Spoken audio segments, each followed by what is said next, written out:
Melaad of the Imam of our time, Al-Hujjat ibn al-Hasan, Sahib al-Asr wal-Zaman, Al-Imam al-Mahdi alayhi salatu was-salam, wa ajjalallahu ta'ala farajahu al-sharif.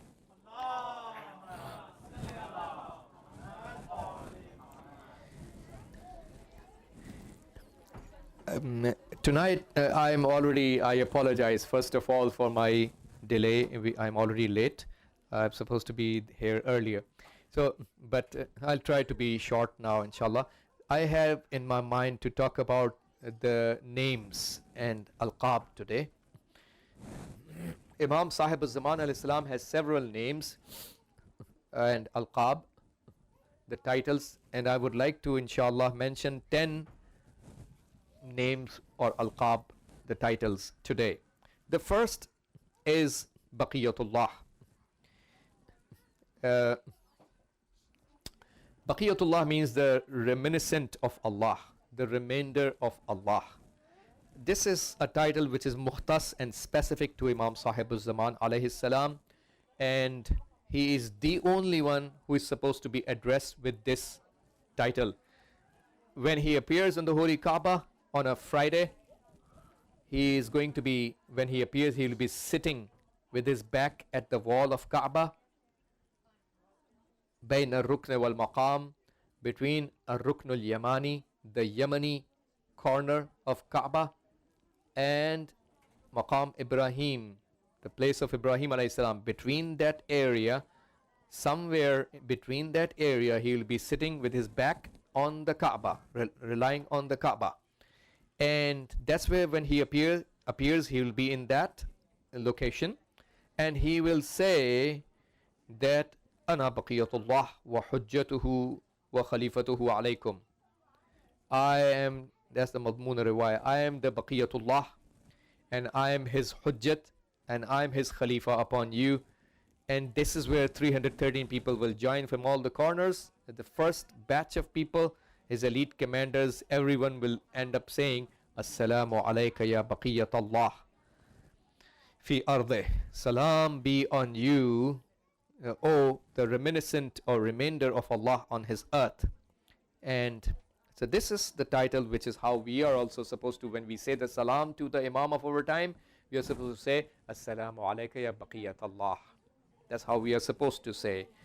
The second of the alqab is Al-Hujjah. Al-Hujjah means the evidence. He is the evidence of Allah for us. The concept of Hujjiyat, the evidence in Islam, works both ways.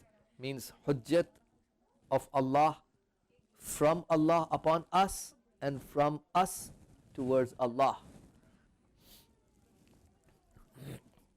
as a general concept of Hujjiyat. But when it comes to Imam Sahib al-Zaman alayhi salam, his title Al-Hujjah refers to being the evidence and proof of Allah.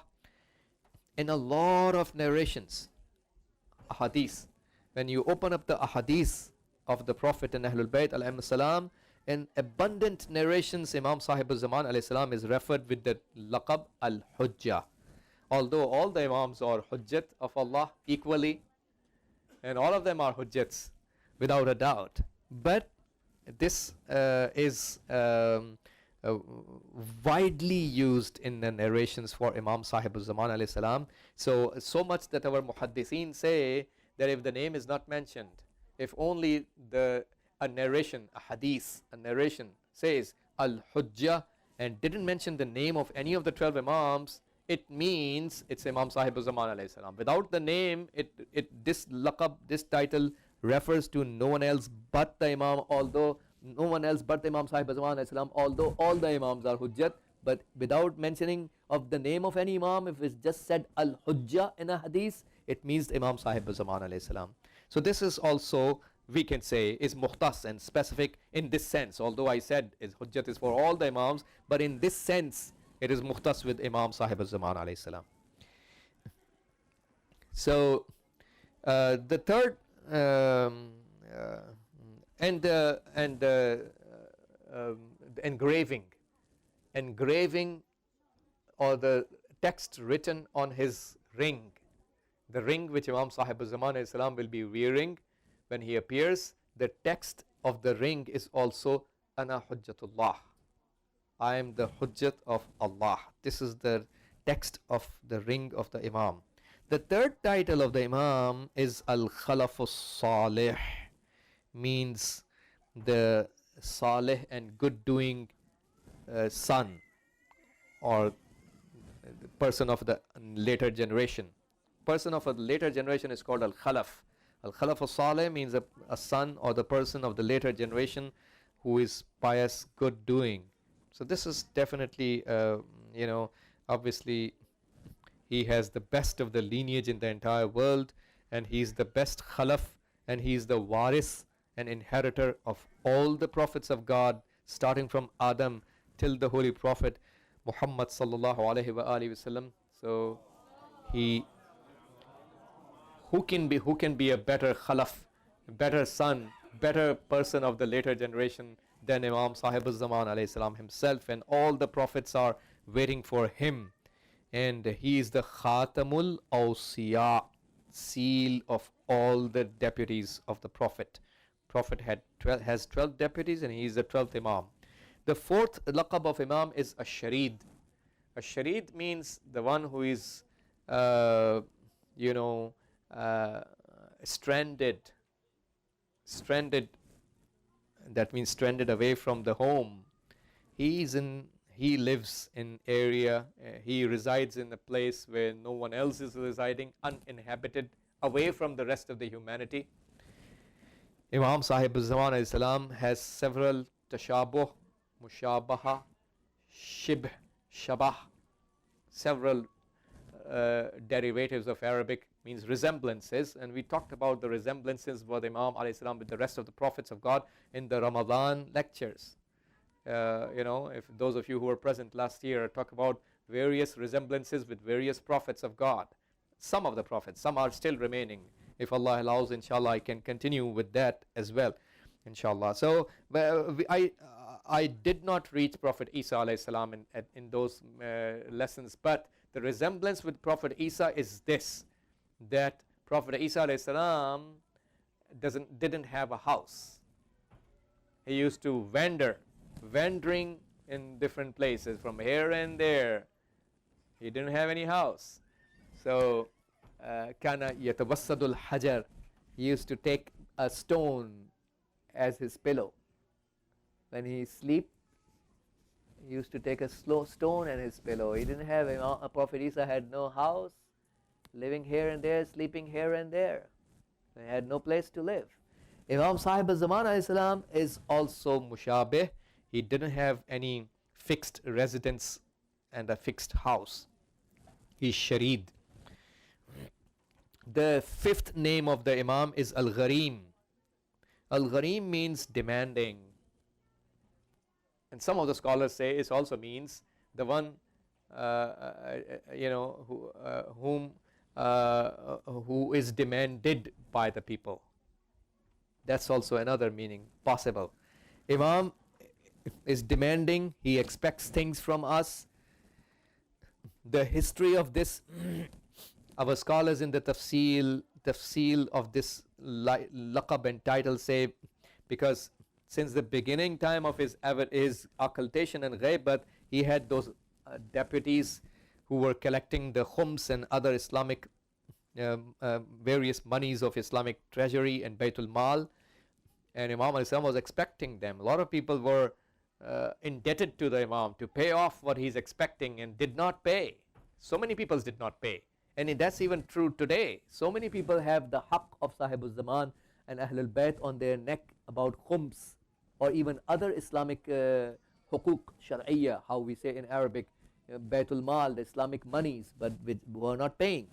So a lot of people are not doing the taqleed, they are not doing the paying the khums, which is the haqq of Ahlul Bayt, and a lot of a big amount of the khums which is paid, unfortunately, reaches those of the hands which are not deserving to receive. This is another sad part of it, but it's a fact. So I was reading in a book where Sheikh Tusi rahmatullah alayhi mentioned that Sheikh Tusi is the founder of the house of Najaf, Sheikh Abu Ja'far at-Tusi, a very great person of our history, And we are proud of people like Sheikh Abu Ja'far at-Tusi rahmatullahi alayh, 1100 years ago approximately. So he is,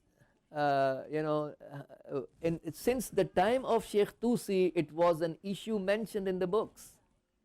Isn't that a sad part of our Islamic Ummah, that since that time it has been documented that majority of our khums is not properly given or properly dispersed. I think in today's times it has got it is almost the same situation. Majority of the khums money is either not given or not properly dispersed. So this is a centuries old crisis that our ummah is facing, financial crisis. The leadership of Imam alayhi salam or his deputy is going to be affected when the financial dues are not properly paid to strengthen, because economics and politics are always hand in hand, right? So when we are financially not supporting the leader, politically he can never be strong. These are very basic things. The sixth laqab and title of Imam is Al-Qa'im, means the riser. This is mentioned in several authentic hadiths. So it's narrated that Saqar bin Abi Dalf came to Imam al-Taqi alayhi salam and said about why Imam Mahdi alayhi salam is called Al-Qa'im. Imam Taqi alayhi salam replies back, because through his imamat he is going to the zikr of the Imam will be established. This is one tafsir done by Ahlul Bayt alayhi salam. Through the imamat, installment of the imamat of Imam Sahib al-Zaman alayhi salam, his zikr and mention is established. This is the reason why he is called Al-Qa'im. And most of the people, Imam al-Taqi alayhi salam says, most of the people who used to believe in him will end up denying him. When he is going through that kind of crisis, most of the people who believe in him will end up denying him when he appears. Installing of his zikr and mention should be an agenda in Islam. We should talk about Imam Mahdi alayhi salam. We should, every moment should remember the Imam, every day of his life, several times. Remember him, do his zikr of the Imam, mention him, not to forget him, install his mention and zikr. Another narration from Imam al-Baqir alayhi salam, where Abi Hamza as-Somali says he went to Imam al-Baqir alayhi salam and said he is the student of Imam al-Sajjad alayhi salam and Imam al-Baqir alayhi salam both.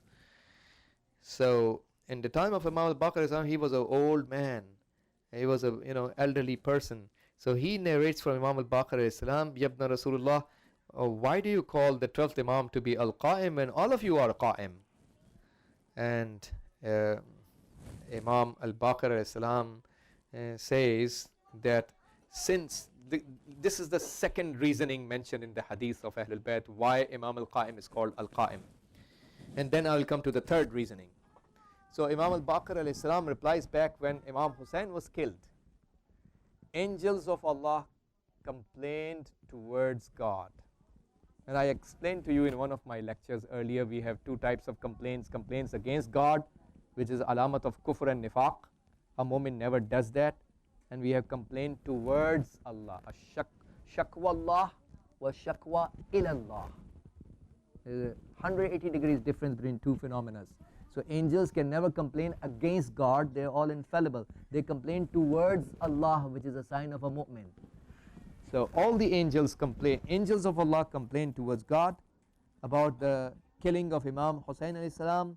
Allah removed the hijabat, the curtains, and drew their attention towards the anwar, the noor, the divine lights of Ahlul Bayt alayhi salam, present there behind the hijabat and curtains, and swore, Allah swore, he has sworn upon his izzat, dignity and jalal and majesty, that I am antaqim bihad al-Qa'im, I am going to take the revenge through this Qa'im.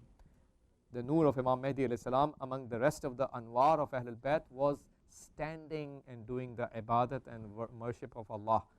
So he was in the standing, even the Noor was in the standing position as compared to the rest of the Imams. And this is the reason Imam al-Baqir alayhi salam says he is called Al-Qa'im. And the third possible tafsir, ihtimalan, is very obvious, because he's going to, he's Qa'im bil Haqq, he's Qa'im bil Adl, he's Qa'im bil Qist, he's going to install Haqq and install the justice on the whole world after it will be full with injustice. Well, justice could have been installed long ago. If you remember the riwayat of Mu'min al-Taq, where Imam al-Sadiq alayhi salam had a companion, Mu'tabar and Mu'assaq, he was Siqa. Yes, we have several narrations from Mu'min al-Taq, rahmatullahi alayhi, very great companion.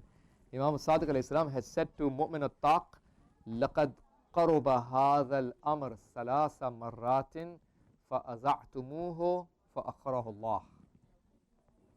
That means this Amr, which refers to ihtimalan to the government of Ahlul Bayt, walayat and governance of Ahlul Bayt, had got closer, had got close 3 times, but you people exposed it. If you talk about something, a political event going to happen against the Taghuts and Zalimeen, and there are some people who expose it before it happens, obviously it will be sabotaged. You're jeopardizing the whole effort, right? So the Amr of Ahlul Bayt, establishment of the government of Ahlul Bayt, became close 3 times, but you people exposed it, for akharahu, so Allah delayed it. So government would have happened in the time of, you know, Imam Ali alayhi salam straight away, and all the rest of the Ahlul Bayt equally. They are all part of one Noor, but people were not supporting and separating religion from politics. And people harmed themselves. Imams were successful, they are successful, they will always be successful. We harm our own selves. The other name is the actual name of Imam Sahib-uz-Zaman alayhi salam, which our scholars say is not allowed to mention. Mentioning of the actual name of Imam alayhi salam, which is the name of the Prophet Muhammad sallallahu alayhi wa alihi wasallam.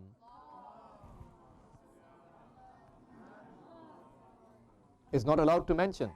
Even when our scholars, muhaddiseen, look at the books, when they write the name of Imam Sahib-uz-Zaman alayhi salam, they write Mim, a broken letter, Ha, another broken letter, Mim, another broken, and Dal, another broken, without joining the name together,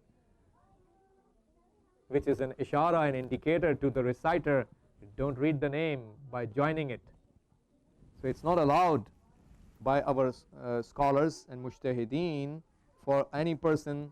In the Tawqi of Imam Sahib-uz-Zaman Islam, he says himself, Man sammani fi majma'im minan nas fa alayhi la'natullah.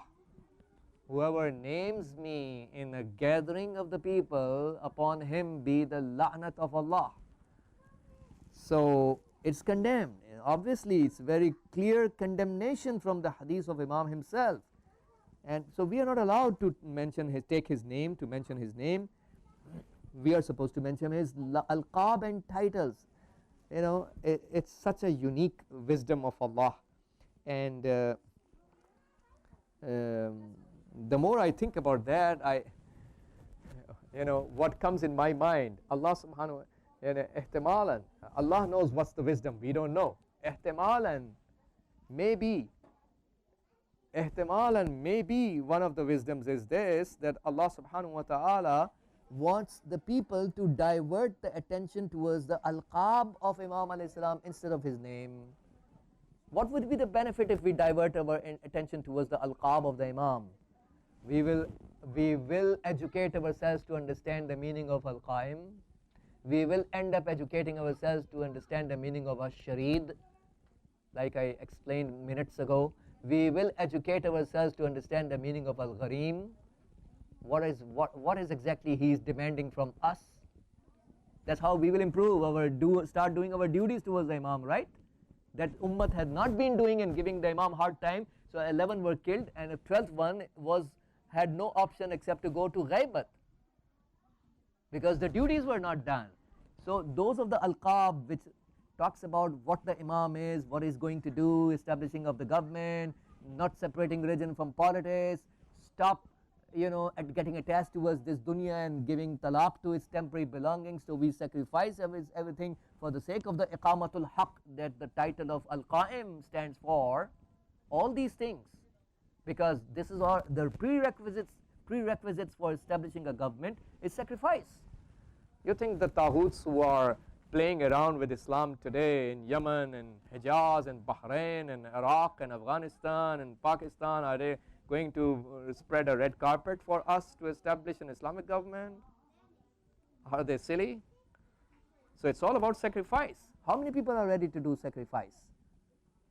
So when we mention al-qa'im instead of the name of the imam, when we draw our attention towards al-qa'im, we will be forced to think about what al-qa'im stands for, what he's going to do. What am I supposed to do? He has nothing to improve. Imam is already perfect. What am I supposed to do to improve, to be part of his followers? So it's not allowed to mention his name.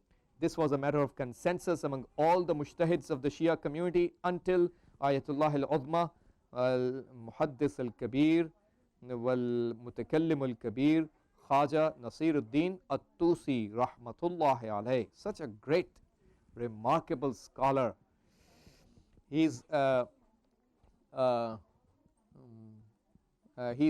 of those, he's the only, as far as I know, the only Muslim scholar whose name is taken by NASA on the moon when they installed plaques on various craters of the moon in order to name those craters and places in the moon.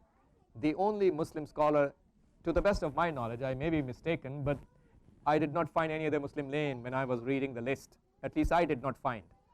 To the best of my knowledge, he is the only Muslim scholar whose name was taken by NASA, when they're installing plaques on the moon or naming those craters or places on the moon. So he's such a great personality of pride for us that even the non-Muslims recognize his highness. He's the only person in our history, and one more, Sahib, the writer of Kashful Ghimma fi Ma'rifatil A'imma. It's a very nice book about Imams alayhim salam. So the writer of that book, Kashful Ghimma, and Khaja Nasiruddin Tusi, these are the only two scholars in our history who have allowed to mention the name of the Imam, but up till the time of him, there was no mujtahid ever who allowed mentioning it. So we don't mention the name of the Imam. The eighth laqab of the Imam, it would have been very good if our youth or elders, especially our kids, Zainabiyun 360, were writing down these things so you can benefit. The eighth name of the Imam is Al-Mahdi, salawatullahi alayh.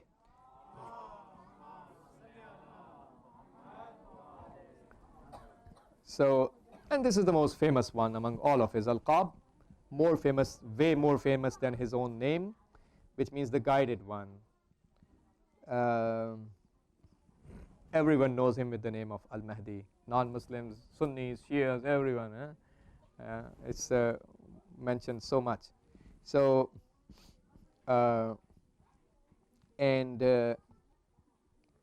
the ninth one is Al-Muntazar, the one who is awaited for by everyone. All the creatures are waiting for him. All the prophets and angels and deputies of prophets and messengers and imams and all the salihin and shuhada and siddiqeen. Everyone is waiting, and mu'mineen. And the humanity who is thirsty for justice. Everyone is waiting for him, the real savior. And the 10th and the last one I would like to mention here is Al-Ma'ul Ma'in. Al-Ma'ul Ma'in means the apparent running water on the face of earth. It's called Al-Ma'ul Ma'in, the apparent running water on earth. The Holy Quran says, قُلْ أَرَأَيْتُمْ إِنْ أَصْبَحَ مَاؤُكُمْ غَوْرًا فَمَنْ يَأْتِيكُمْ بِمَاءٍ مَعِينٍ. Have you seen if your water goes down, that means the water available on earth, if it sinks down on earth, who can bring the water back for you?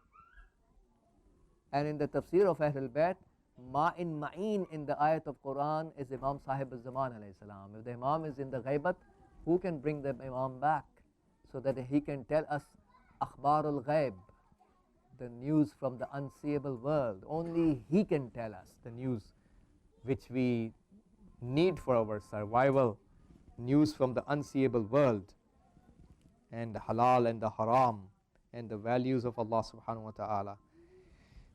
May Allah subhanahu wa ta'ala give all of us the tawfiq to stand and to practice for the walayat and the obedience towards the concept of the walayat of Imam Sahib al-Zaman alayhi salam and his deputy.